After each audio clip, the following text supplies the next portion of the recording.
আসসালামু আলাইকুম everyone, welcome to my YouTube channel dreams agro goat farm.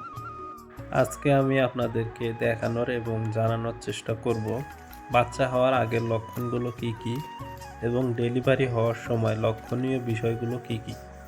যাই হোক, এর আগের একটা শর্ট ভিডিওতে আমি আপনাদেরকে বলেছিলাম এই ছাগলটি এখনও তার বাচ্চা নিয়ে ঘুরে বেড়ায়, অথচ আর 10 দিনের মধ্যেই বাচ্চা হবে ইনশাল্লাহ। এটাই ব্ল্যাক বেঙ্গল ছাগলের ম্যাজিক। এখন আমরা মূল ভিডিওতে ফিরে আসি। আমরা কিভাবে বুঝবো আজকে আমাদের ছাগলটি বাচ্চা প্রসব করবে?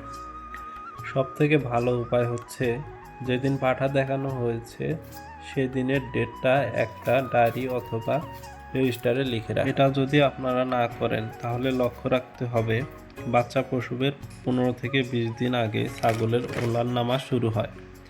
এটি থেকে আপনাদেরকে বুঝে নিতে হবে ছাগলটি আর 15-20 দিন পর বাচ্চা প্রসব করবে।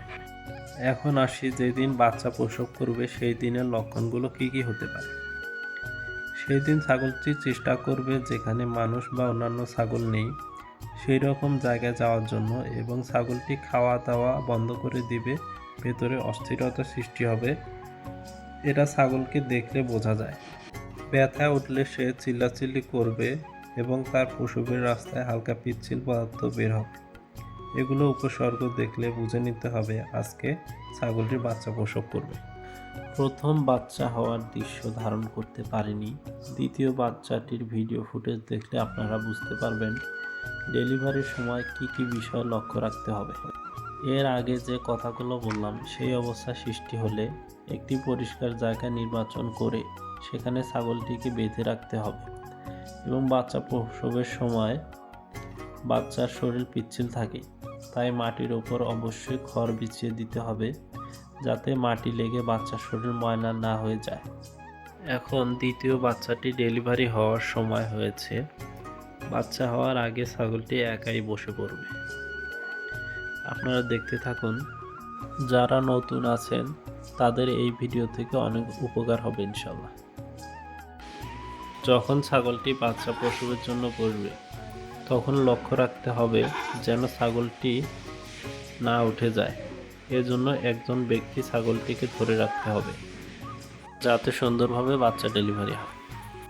এখানে একটা বিষয় ভালোভাবে লক্ষ্য রাখতে হবে, কখন বাচ্চার মুখ এবং সামনের পা বের হয়। ঠিক ওই সময় বাচ্চার মাথা এবং সামনের পা দুটো ধরে হালকা টান দিলে বাচ্চা সুন্দরভাবে বের হয়ে আসবে ইনশাল্লাহ। বাচ্চা বের হয়ে আসলে বাচ্চার মাথা নিচের দিকে দিয়ে ভিডিওর ন্যায় 2 থেকে 3 বার ঝাঁকাতে হবে। বাচ্চার নাকে মুখে লেগে থাকা পিচ্ছিল পদার্থগুলো যেন পড়ে যায়। এগুলো না পড়ে গেলে বাচ্চা সর্দি কাশি হতে পারে। এজন্য এমনটা অবশ্যই করতে হবে যাতে বাচ্চা সুস্থ থাকে। এরপর বাচ্চাটির মুখ পরিষ্কার কাপড় দিয়ে মুছে দিতে হবে যাতে বাচ্চা ঠিকমতো অক্সিজেন নিতে পারে। তারপর বাচ্চাটিকে মার কাছে দিতে হবে। মা বাচ্চাটির শরীর চেটে চেটে শুকিয়ে তুলবে। এসব কার্যক্রম শেষ হলে অবশ্যই বাচ্চাগুলোকে ধরে ধরে দুধ খাওয়াতে হবে।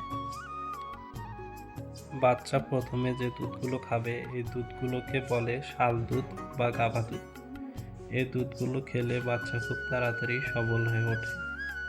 আপনারা এই দুধগুলো ফেলে দিবেন না। এই দুধগুলো তুলনামূলকভাবে ভারী এবং শক্তিশালী। বাচ্চা একা একা খেতে সক্ষম না হলেও এই দুধগুলো দহন করে ফিডারের মাধ্যমে খাওয়াতে হবে। একটি ব্রিডিং খামারের মূল হচ্ছে তার বাচ্চা, তাই যে কোনো উপায়ে সেই বাচ্চাকে টিকিয়ে রাখতে হবে।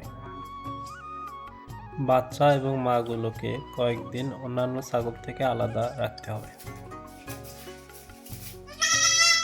ভিডিওটি দেখার জন্য অসংখ্য ধন্যবাদ। Thanks for watching. আসসালামু আলাইকুম। ভিডিওটি ভালো লাগলে লাইক, কমেন্ট এবং সাবস্ক্রাইব করে দিবেন।